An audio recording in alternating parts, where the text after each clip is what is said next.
On today's Film and Whiskey, we'll be counting down our top 5 movies set in the state of Texas. And to celebrate, we're going to be drinking whiskeys from 3 Texas distilleries. Join us as we try whiskeys from St. Liberty, Garrison Brothers, and Belfour. That's all ahead on Film and Whiskey.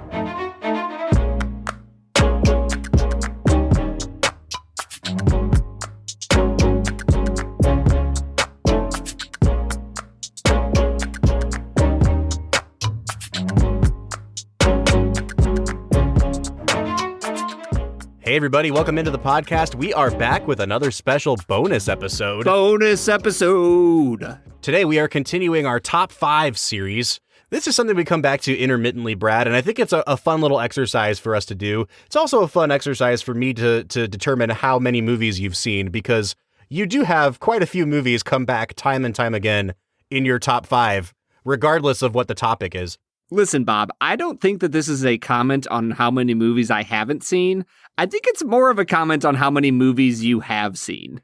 I think it's also a comment on the fact that you've only seen 5 movies and that you think you can just sneak it by me by you recycling the same 5 movies time and time again. I guarantee you that will not happen in the next top 5 that we do. All right, well, let's find out, because today's top 5 is going to be top 5 Texas movies. We decided to put this together because we are sampling 4 different whiskeys today, all from the state of Texas, from 3 different distilleries. This kind of feels like a category on Celebrity Jeopardy from SNL.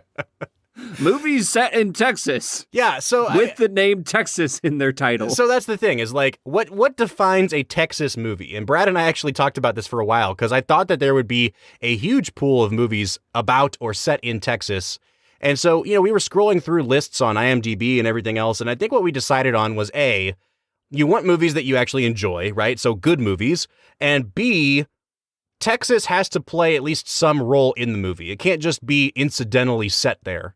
Like on the list, they were talking about Apollo 13 because NASA is in Houston. And I'm like, yeah, but that's not a Texas movie. Do you know what I mean? Like, NASA could have been anywhere and the movie still would have been the same because it was really set in space. So the Texas has to play some role in the film.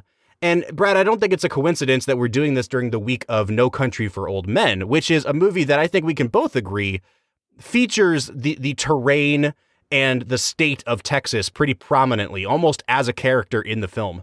Right. Well, and you forgot about our third criteria, Bob, which is it can't just be a movie with Matthew McConaughey in it. Like, we all know that he is the physical embodiment of Texas. Right. But he can't, like, Sahara is not a movie about Texas. Just because McConaughey's in it. Yeah, I actually only had listed 5 Lincoln commercials as my top 5. And Brad said, you can't do that. I was like, oh, sorry. I didn't understand the rules. So Brad, as we get into sharing our list here, the first whiskey that we're going to look at today is going to be from a company called St. Liberty Whiskey. Now, they have a super interesting, kind of mission statement, thesis behind their company. All of their expressions honor women bootleggers from Prohibition era. They are all about honoring women distillers. It is located in Austin, Texas. Their whiskey is distilled in Texas. It is proofed down in Montana. So it's a sourced product, but it's from the state of Texas, and they're headquartered in Texas. They have a few different expressions of whiskey. The one that we were sent is called Birdie's Bear Gulch Straight Bourbon Whiskey. It is an 87 proof straight bourbon, aged at least 4 years. I will say that this company might have my favorite bottle design of any company out on the market right now. It's this beautiful old-fashioned bottle that's actually based on a bottle that the owner found from the Prohibition era. It's got like this great kind of keyhole shape to it. It's like an arched thing. And all of the bottles are different colors for each of their expressions. They've got this really wonderful deep blue colored bottle for another one of their expressions. It is, I mean, if nothing else, Brad, it is a really fancy package to look at. Yeah, the whiskey presentation really is immaculate. It's got this beautiful walnut-looking stopper on top. The labeling is great. The bottle itself is just unique and interesting. It really draws me towards this whiskey when you pair it with the fascinating story. Because in the end, like, one of the most beautiful things about alcohol in general is the fact that you get to drink it and share stories with friends. Absolutely. Like there's this idea of gathering around the watering hole to enjoy some whiskey and, just shoot the crap about what's gone on in your week. And St. Liberty is just really tapping into that with its story. I completely agree, Brad. It really is a great story. The copy on the bottle is really great to read. I really highly suggest everybody go to their website and read about the women that they're honoring with these products. But before we try it, Brad, as we pour it out in front of us, can you share with us your number 5 Texas movie? For me, it comes back to an Adam Sandler film set in 2005 called The Longest Yard. Now, The Longest Yard. Nice. Now, Bob, the only reason this movie appears on here is so that I can tell this simple story. So, Bob, I was a young man once, and I was watching this film late at night with my best friend Mike. And as we watched this film, there came a line in the movie where they said that us beating the prison guards would be somebody like Appalachia State beating Michigan. And Mike and I lost it because we're huge Ohio State fans, and we were like, ha, it's funny because it happened. But then we looked up when this movie came out, and we realized that it came out 2 years before Appalachia State actually beat Michigan. Wow. And I was just like, this might be the most important movie in cinema history because it literally proclaimed the future. Well, that's like, I think it's Back to the Future 2, where they like actually go into the future for an extended period of time. Somebody talks about a team winning the World Series or winning the Super Bowl, and in the year that it was set, they actually did that. Yeah, it's really cool when movies predict the future like that. Yeah, so for me, it's a fun movie. It's fine. It's Adam Sandler. It's a remake. Yeah, it's a fun, interesting, fine movie, but the fact that it predicted the future has earned it a spot on my top 5 movies set in Texas. Well, Brad, for my number 5 movie, I went with a kind of smaller independent movie that made the rounds on Netflix, and a lot of people ended up watching it because of that. The movie's called Bernie. It stars Jack Black in a based on a true story about this guy from a small Texas town who had like ingratiated himself with the whole community, was essentially a grifter, and started a relationship with like an old woman who he then ended up murdering at some point. It's like the way that the story is told, it sounds super dark, and it is like a dark story, but it's presented as kind of a dark comedy, and it is one of Jack Black's best performances. The director of the movie is Richard Linklater, who might be Texas's most famous director. I mean, all of his movies are set in his home state. He loves the state of Texas. This movie has Texas written all over it. And one of the things that he does so well is that he kind of incorporates these interviews with real people from this town talking about the character of Bernie, this guy who they all knew and loved. And he weaves them into the movie in an almost kind of documentary-like way. Carthage is in East Texas, and that's totally different from the rest of Texas, which could be 5 different states, actually. You got your West Texas out there with a bunch of flat ranches. Up north, you got them Dallas snobs with their Mercedes. And then you got the Houston, the carcinogenic coast is what I call it, all the way up to Louisiana. Then down south, San Antonio, that's where the Tex meets the Mex, like the food. And then in Central Texas, you got the People's Republic of Austin with a bunch of hairy-legged women and liberal fruitcakes. Of course, I left out the Panhandle, and a lot of people do, but Carthage, this is where the South begins. This is life behind the pine curtain. And truth be known, it's a good place. It's a really funny movie. It was super enjoyable, and I always love seeing Jack Black get roles that he can really sink his teeth into, because I think that he is such an undervalued, underrated performer. This might be my favorite Jack Black performance outside of maybe The School of Rock. I would highly recommend everybody checking out this movie, Bernie. Well, and that brings me to my main question. Is The School of Rock a comedy? Stop it. Stop it, Brad. We all know it's a comedy. Bob, you we're still taking haven't this. Gotten over it. We just threw this into the Wayback Machine that you're going to have to go back to season 1 if you don't get the reference. But in the end, we're not just here to talk about movies. We are here to drink some whiskey. So, Bob, how about we get into this St. Liberty? Yeah, Brad, I am interested to hear what you think about this one because immediately upon pouring it out, this has a very distinct smell to it, and it does not smell like a bourbon. It smells to me like a highly, highly malted whiskey. And the funny thing is they are very transparent about what's going on in the mash bill here, and they say that it's only 2.5% malted barley in the mash bill here. But it really potent 2.5%. It really is. It smells like they're trying to do almost like a blended scotch kind of thing here, where it's like really heavily malted, really heavily sherry kind of thing going on. But when they did it with this mash bill, with so much corn in here, Brad, it ended up giving this a really weird note for me. I don't know if you're familiar with this, but there is a chemical cleaner called Tarnex that you use to like clean coins with and like polish brass and stuff like that. This smells more like Tarnex than it smells like a scotch. And it is very off-putting on the nose for me. Bob, this is, it's an unfortunate whiskey. It doesn't have a lot going on. Honestly, for me, it tastes like raw corn and like a malted barley. Yeah. And it I don't know, man. I'm not getting any oakiness or any wood in it. I'm not really getting anything caramel or sweet or floral. It kind of reminds me a little bit of when you take some stuff off the top, you know, when you're at the distillery doing a tour and you kind of taste it and you're like, oh yeah, that's interesting. That tastes like the grain. And that's kind of what I feel like I'm tasting here, but without the sweetness. Yeah, they lean into the kind of savory notes that you get on a sherried, you know, Irish whiskey or a scotch. But the problem is that like those notes don't carry over in a very pleasant way to the taste.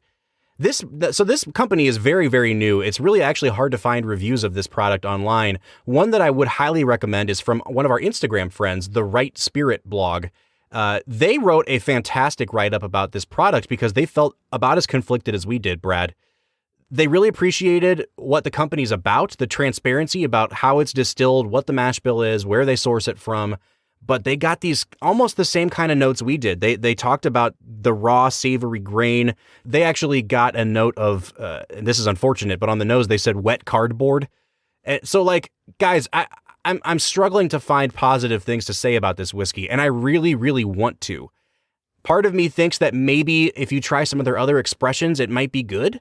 I can't vouch for their other expressions, but if this is the one that they want to offer up for review, Brad, I have to say that I am not going to recommend this, and the kind of by a wide margin. I think something is just really, really off here, and yeah, I don't have much more to say. It's unfortunate because I want to say positive things. I think the bottle design is beautiful.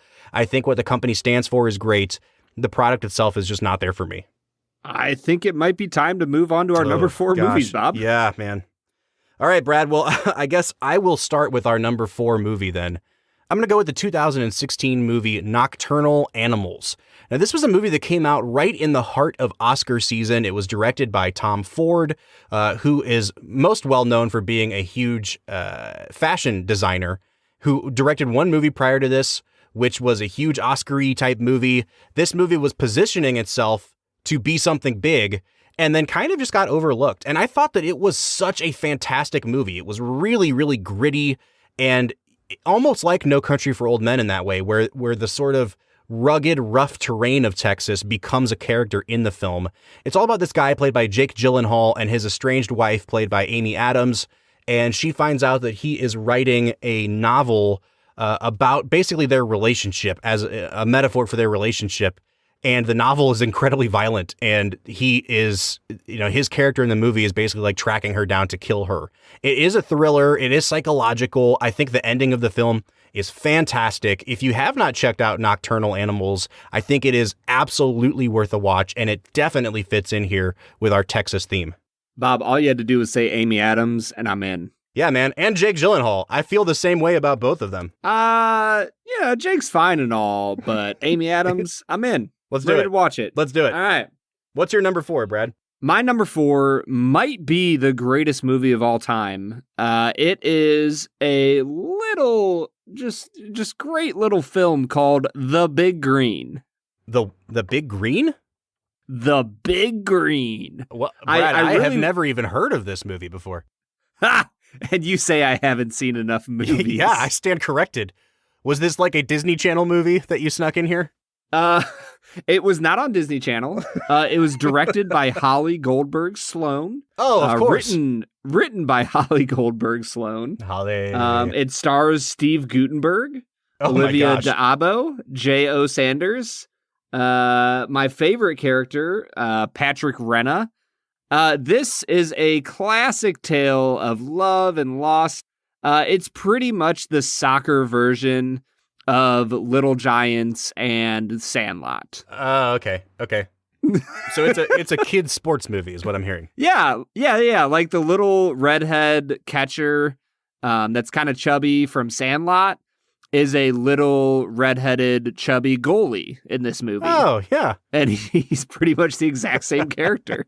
What if we found out that he just had a whole string of like making all the sport? Like we're going to find out that he made a cricket movie after this. Right. Oh, of course he did. Badminton. Yes, he's called like the Big in Net. a polo. The Big Net. So Brad, what is it that you love about this movie? How did it make your top 5? Why did it make your top 5? What is it? Is Texas featured heavily in this movie, or are you just grasping for straws here? No, I will say Texas is featured heavily in this movie. They do talk about how, like, in Texas, the only thing anybody cares about is football. So why are you even trying to help this stupid little soccer team? You know, the school soccer team is like going to get shut down, but Rick Moranis or somebody like him steps in to save the day. And yeah, it's just fun. Bob, the reason it is on here is nostalgia. I loved watching this movie as a kid. And when I saw it on the list of movies set in Texas, I was like, there's no way it's not going to be on here. Well, Brad, we're going to keep talking about Texas movies, but before we get there, let's try this Garrison Brothers small batch. Now, Garrison Brothers has become one of the most famous distilleries from Texas. They are putting out fantastic products year after year. Some of their smaller batch, more highly kind of allocated things go for hundreds of dollars and are winning like double gold medals at different competitions. They were gracious enough to send us a bottle of their small batch straight bourbon whiskey. This is 94 proof, 47% alcohol. They also are really transparent about what's going in the bottle here. Brad, I know that you did not get a bottle sent to you. I had to give you a sample of this one. I have the bottle in my hand. It is also one of the most beautifully packaged whiskeys. They do such a fantastic job with the presentation, and I think that's going to be a theme throughout the day today. But for you, Brad, you don't get a chance to look at the bottle, so joke's on you. But why don't you give me some notes that you're getting on the nose of this Garrison Brothers? Honestly, the nose is not super prominent. I feel like I'm getting a little bit of nuttiness to it, but there's not a lot going on. It's not super complex. There's not much sweetness there. I will say that. I'm not getting many sweet notes.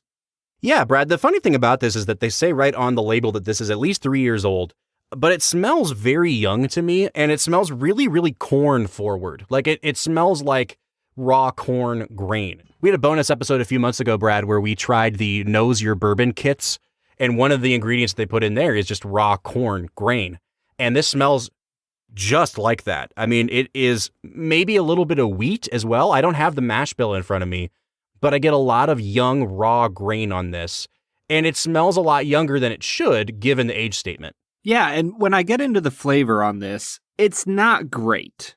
There's not a lot of complexity going on. For me, it's almost like it's reaching to taste like peanut butter, but it's almost like a really dry, dusty peanut butter that leaves you wishing you had actual peanut butter. I don't know. Does that make sense? It does. But the funny thing is, I'm not getting any of the nuttiness on this that you are, Brad. It's really thin for me. It's kind of pleasantly sweet. Again, it's that really corny kind of base that you're getting here. It tastes young as well. Like, I cannot escape this young grain flavor. On second, third sip, after you let it sit out for a couple of minutes and kind of breathe, it's a lot of vanilla. But those are really the only predominant notes that I'm getting are young, unaged grain and vanilla. I just think that this would really benefit from some additional aging. And from what I know about this company, Brad, I think some of their more expensive, pricier, more well-aged bourbons probably resolve this issue. But this one, I don't know if I would recommend this particular expression. Would you? Probably not. I think that if this was priced like $10 to $15, I'd be like, oh yeah, this is fine. It's solid. For the price it's at, it's good. I don't know what the price is on this, Bob. Do you? Yeah, so they didn't actually send us a suggested retail price, but online this is retailing anywhere between $70 and $80 a bottle. Yeah, and that's where I kind of go, you missed the boat a little bit, which is unfortunate. I want to drink good whiskey. I want to recommend people to good whiskey. But this one, it's just okay. It's not terrible. I will give it that. It's not terrible. It is drinkable, but that's about where I'm at. Yeah, me too, Brad. And we're going to move on here, but I will say this. It's unfortunate that this is my first exposure to Garrison Brothers because I know a lot of people who love their stuff. And again, it is that more well-aged, more expensive expressions. But this is what the company chose to send us for review. And so on this particular expression, not a reflection of them as a company, but this expression is one that I would not recommend. But what I would recommend is the Big Green. Go out and rent it, everybody. All right, Brad, why don't you hit us with your number 3 Texas film? Bob, my third favorite movie set in the great state of Texas is one of the greatest comedies of all time. Fight me on this. Office Space. Oh, yeah. Great choice, sir. Bob, Office Space is one of the most rewatchable, smart, dark comedies that I have ever seen in my life. I can't tell you how many of my friends I've introduced to this movie, which I feel like is kind of a cult favorite that has flown under the radar. Did you see the memo about this? Yeah, I have the memo right here. I just forgot. But it's not shipping out till tomorrow, so there's no problem. Yeah. If you could just go ahead and make sure you do that from now on, that would be great. And I'll go ahead and make sure you get another copy of that memo. Okay? Yeah, no, I have the memo. I've got it. It's right. Hello, Phil. Like, at this point, like, everybody's heard about The Room, and a lot of people have seen it. But, like, I feel like Office Space, I have so many friends who haven't seen this movie, and I'm just flabbergasted because it's so smart, it's so funny, and in a pre-Office world, I just don't understand how people don't fall in love with Office Space.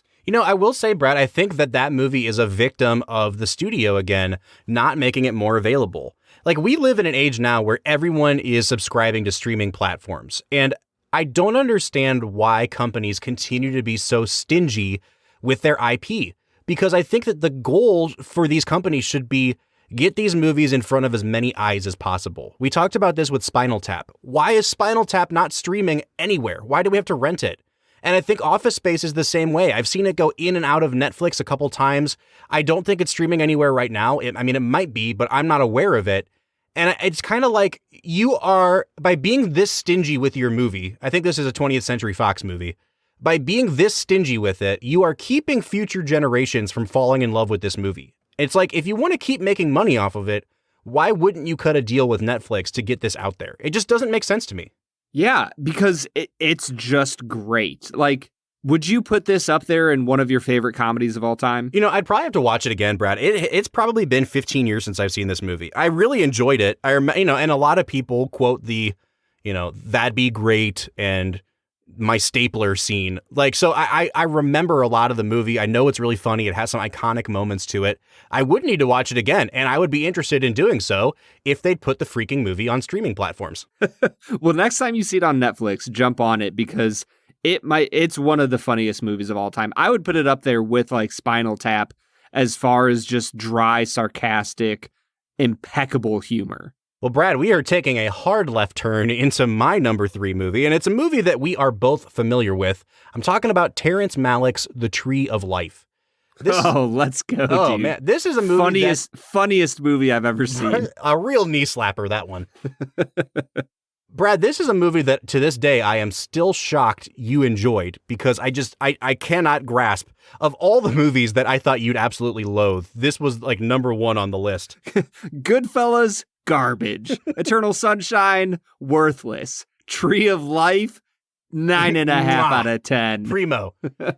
I do think that one of the things I love about this movie, even though it is talking about the big questions of God and morality and theodicy and things like that, it really does incorporate small town Americana by way of Texas really, really well into this movie. I think technically the movie is set in Waco or maybe right outside of Waco, but Terence Malek, being from Texas, he uses his small town roots and he uses Texas as kind of like, I don't know, a microcosm, an example of what America was like in the 1950s. And it really, I think the setting really helps sell the story he's trying to tell about the way of nature and the way of grace. I think it's a perfect addition to our lineup here today, Brad. So yeah, number 3, The Tree of Life. I will say, Bob, when you hear about directors like Terence Malek and you look at their career and the kind of just art house cinema that they get into, it does make you think that they are either from New York, LA, or like France. You know what I mean? Yeah. And so to think about like Terence Malek being from small town Texas is a little bit of a shock to my system. I'm not going to lie. Yeah, I totally get it, man. But hey, it's still on our list, and it is still a worthwhile movie to check out. All right, well, there were our number 3 movies. We are now getting into 2 whiskeys from the same company, which is Belfour Whiskey. They've given us a bourbon and a rye to sample. So, Bob, what say you? Do you want to start with the bourbon or the rye? Yeah, let's go with the bourbon, Brad. I have been dying to check out Belfour. They, again, I don't know, it's like a crazy theme we have with these Texas companies today. They have some of the most beautiful packaging I have ever seen. Their bottle design is incredible. It's this great kind of 1920s, 1930s Art Deco thing.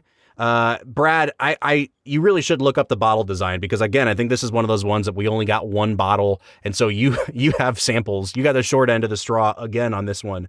But Bob, go ahead. I think I remember telling you this, but I actually did get the bottles from them. Oh, did you? Awesome. Yeah, I hate to tell you that you gave me some of the whiskey from them, but I did get them, and you are correct. They are spectacular bottles. Yeah, they're really great. Also, I want those samples back now. You stole my whiskey, sir. But the one that we're starting with today, Brad, is going to be this bourbon whiskey, which is finished with Texas pecan wood.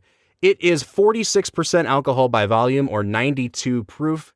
Brad, I don't want to delay it anymore. What are you picking up on the nose of this Belfour bourbon? Man, I have been like nosing this since we finished with the Garrison Brothers. This one continually gives me notes of like mint. Yep. And like just all sorts of fresh. It's woodsy. Woods, yeah. Do you know what I mean? Like, so here's the weirdest note I've ever taken, Brad. I don't know, like, when you were growing up, what your backyard looked like, but we had, behind our house when I was growing up, a pretty heavily wooded area, and once in a while we'd have to go back there and weed or run the weed eater. And you know those really hardy weeds that grow out of the ground that are, like, so woody that they're almost like tree trunks, and you can't take the weed whacker to them, so you have to kind of, like, prune them down a little bit. It has this weird scent of, like, the whatever's inside of those weeds. Like when you cut a really woody weed out of the ground and the kind of sap gets on your hands a little bit. It has like mint is the closest thing that I think I can compare it to, Brad. I think you're right about that, but it's even more woodsy than that. It almost smells like, you know, freshly trimmed yard, but not grassy, almost more of like a woodsy, piney, weedy kind of scent. It's super unique. I don't know why it popped into my head because I guarantee you I have never smelt this wood in my life. But the word cypress popped into my head when I was nosing this. So sure. I'm just going to go with that and say that it smells like cypress. All right, let's go with that. But I mean, like, even if you don't know exactly what I'm talking about, are you tracking with like the comparison I'm making here? Oh, yeah, 100%, dude. This smells like I just got done weed eating. Yep. And my, like, it's your jeans are covered with, like, chlorophyll. Do you know what I mean? Yeah. Like, yeah. I do think this is definitely not one, just from the nose, that I would say a beginning whiskey trier, you know, sampler should be trying. Because this is, like, really complex, and it's a note I've never, ever gotten on a bourbon before. I am excited to try it. I have a feeling maybe that comes from the pecan wood they've put in here. But, Brad, let's give this a sip and see what we think of it. Ooh, man. So my initial thought as it touched my tongue was that I was drinking water.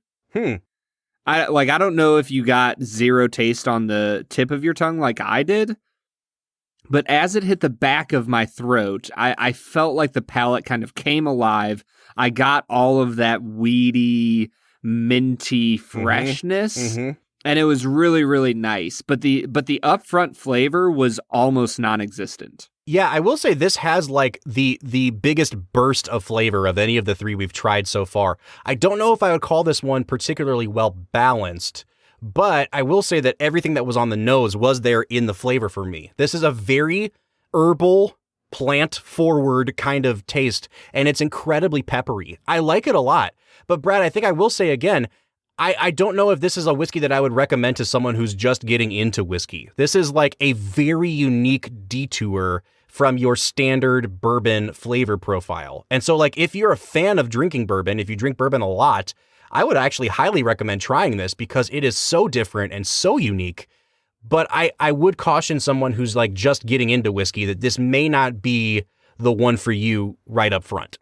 Yeah, it's a very unique, interesting whiskey that I honestly, I'll just say I'll recommend. Yeah, I would too. If you're listening to our podcast and you're brand new to whiskey, just know what you're getting into, and I think you might like it. If you don't end up liking it, great. Go drink something else. I don't care. This is some good stuff, though. Go give it a try. If you're down in Texas, go give it a whirl. Well, Brad, that takes us into our number 2 film, and I am going to throw it way back to classic Hollywood. I'm going with the 1956 epic film Giant. This was the movie that was James Dean's final movie. He had just finished filming it when he got in his tragic automobile accident. It also stars Rock Hudson and Elizabeth Taylor. It was basically positioned as like the Gone with the Wind of the 1950s. It's based on this huge epic novel about oil families in Texas over the course of a few generations. I actually really, really love this movie. It is a very long movie. But it ends up, the last hour of the film really ends up dealing with issues of race, of discrimination, of prejudice. It takes a turn that a movie like Gone with the Wind doesn't take, and I really love the direction it goes. I think James Dean is fantastic in this movie. He was nominated for an Oscar for it. The movie was nominated for a bunch of Oscars, including Best Picture. If you haven't seen Giant, I really do think that of those old, long movies, it's one that's definitely worth seeing. That's my number 2 Texas film. Bob, one of my goals in this podcast is to continually make you just flabbergasted at movies I haven't seen. I have never seen a James Dean film. Well, I mean, Brad, I know that there's like 3 of them. Yeah, there's only 3, so it's not super surprising to me. But at the same time, I feel like, this is James flippin' Dean we're talking about. Well, Brad, he is so legendary in Hollywood, but I've never gotten around to watching any of his movies. Well, Brad, I don't know if you've taken a look at the next few weeks on this podcast, but we will be watching a James Dean movie in just about 3 weeks or so here. So you will cross one off your list soon. You know I don't look ahead. Come on now. I hate you so much, Brad. But my second favorite movie set in the wonderful mystical land of Texas is True Grit, 1969. I love this movie. It's been a little while since I've seen it, but I just think that you have John Wayne at his grumpy old finest.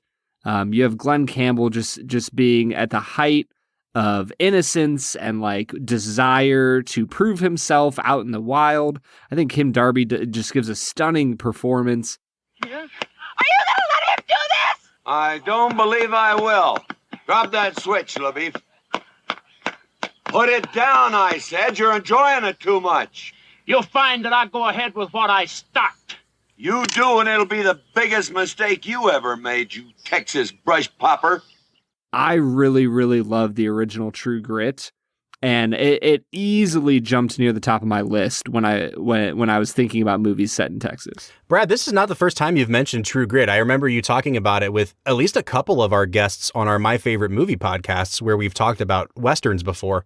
I have a feeling this would, if we made a list of like top 5 Westerns, this would be up near the top of that for you as well. Oh, it 100% would be. It's such a great classic film. And I really think you get John Wayne at the peak of his career in a lot of different ways. There's some movies when he's younger that you see like, just John Wayne at the peak of his like middle to early middle age. But man, when you get him in True Grit, he's just perfect. I love him in this movie. All right, Brad, that means that we only have one more whiskey to try. It is our second offering from Belfour, and it is their rye whiskey. This rye whiskey comes in at 47% alcohol by volume or 94 proof. And Brad, to be honest with you, I'm getting a lot of the same notes on the nose that I did on the bourbon, but it's more muted. Like, I think that this one, like, you get a little bit more of the rye grain on the nose, but you still get those really great herbal, minty, woodsy notes as well. Yeah, as I go into this one, the nose is a little less prominent. I'm not getting quite as much on this as I was on the bourbon, but it's very subtle, and I think there might be a little more complexity to it than there was on the bourbon. Completely agree. I do wonder, like, if we had flip-flopped this and tried the rye first, if we would be talking about how subtle the nose is, or if the bourbon just had such a big, bold nose that kind of anything would seem more subtle in comparison. I'm with you, though, Brad, that this one has more going for it. It's not just a blast of that sort of piney, woodsy scent. It really is kind of layered nicely with some prominent rye grain notes as well. And when I take a sip of it, Brad, I have to say this is the best balanced whiskey that we've had today. Like, it does carry a lot of those same notes that the Belfour bourbon did. It's a little bit thinner on the palate even than the bourbon was. And I know you said that right up front, it tasted like water to you. On this one, the tip of my tongue, it's much, much sweeter. It's almost like a sugary kind of sweetness for me. I still like this a lot, and I actually think it probably is a better balanced whiskey than the bourbon was. Yeah, this one, for me, I think it has a little more flavor up front than the bourbon did. I agree. You're getting all sorts of interesting and unique notes that you just don't often see on ryes. But I think where it ultimately succeeds is the fact that you still have that nice, spicy rye flavor that underlays everything else that is going on in this whiskey. I really think that Belfour Spirits is knocking it out of the park, man. Yeah, man. I cannot say enough good things about the uniqueness of these whiskeys. Again, I would probably say the rye is better balanced, but it also has less of a punch than the bourbon. So it really just depends on your own personal preference. As to which one of these is the better of the two. I will say, Brad, that of the four whiskeys we had today, both of the Belfour whiskeys would be taking the number one and number two slots for me. Oh, easily. I think I'd put the rye just ahead of the bourbon a little bit. But overall, they are some impressive whiskeys. They've got something nice going on down in Texas at Belfour Spirits. All right, Brad, that means we have one more movie left in our top five. So what do you say you share with the people? What is your number one Texas film? Bob, I think that we should save my movie for last. It's just such a great film that I really want to hear what you have to put at your number one Texas movie. I'm incredibly skeptical now, but okay, fine. My number one Texas movie, I think at the end of the day, I couldn't really pick another movie besides this. We did not include No Country for Old Men, or that probably would have been near the top for me. But when I think about Texas and what is important to the people of that state, football is the number one thing that I can think of, aside from movies about barbecue, which I'm not sure if I have any. So, Brad, we live in the state of Ohio. Football is huge, huge, huge here, but it still pales in comparison to Texas high school football, where they build multi-million-dollar stadiums for their high school football teams. And the movie that best exemplifies this and the mania around it is Friday Night Lights. It's a great football movie. I don't know if I would call it like my favorite sports movie of all time or anything like that, but capturing the religion that is Texas high school football, there's not a movie that does it better than this. There's not a movie that gets into the psychology behind it as well as this one does. And I think for me, it was really a no-brainer that I had to put it as my number one movie about the state of Texas. One of these days, you're going to have to get out of this house. You're going to have to leave her. Yes. You got to accept the fact that people have to take care of themselves, and that includes you. You understand that? Yes. Okay. The truth is, against some pretty overwhelming odds, if you do decide to accept that, Look at me, Mike. If you decide to accept that, you're gonna seriously fly, son. Yeah, Bob, I will say I have not seen the movie Friday Night Lights, but I did watch through the entire TV show, which I know is completely unrelated, other than the fact that they're inspired by the same book. And so I will say I loved that TV show. I think it gets bogged down a little bit in teenage drama, but for the most part, you're right. Whenever you start talking about Texas, you have to start talking about football. And I would imagine that Friday Night Lights is a perfect representation of that. All right, Brad, you have delayed it long enough. Why don't you hit us with your number one Texas film? Bob, I think you set yourself up for this with the last two top fives we've done.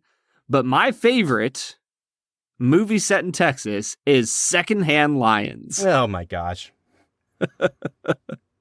Okay. I mean, you had to see it coming, man.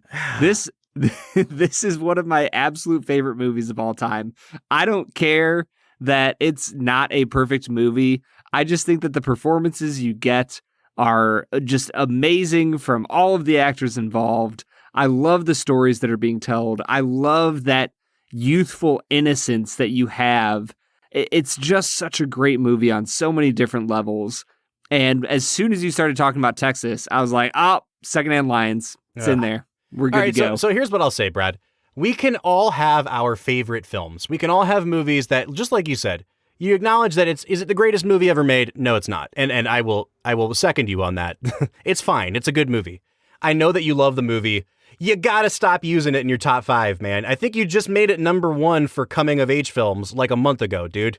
Bob, you got to stop giving me opportunities to put it in my top five. I'm putting this right back on your shoulders. Listen, man, I'm just going to say that, like, if it comes up again in our next few top fives, I'm going to be really suspicious. Like, well, when you choose top five movies with a lion in it, I'm going to be like, all right, Secondhand Lions. Just cue it up, man.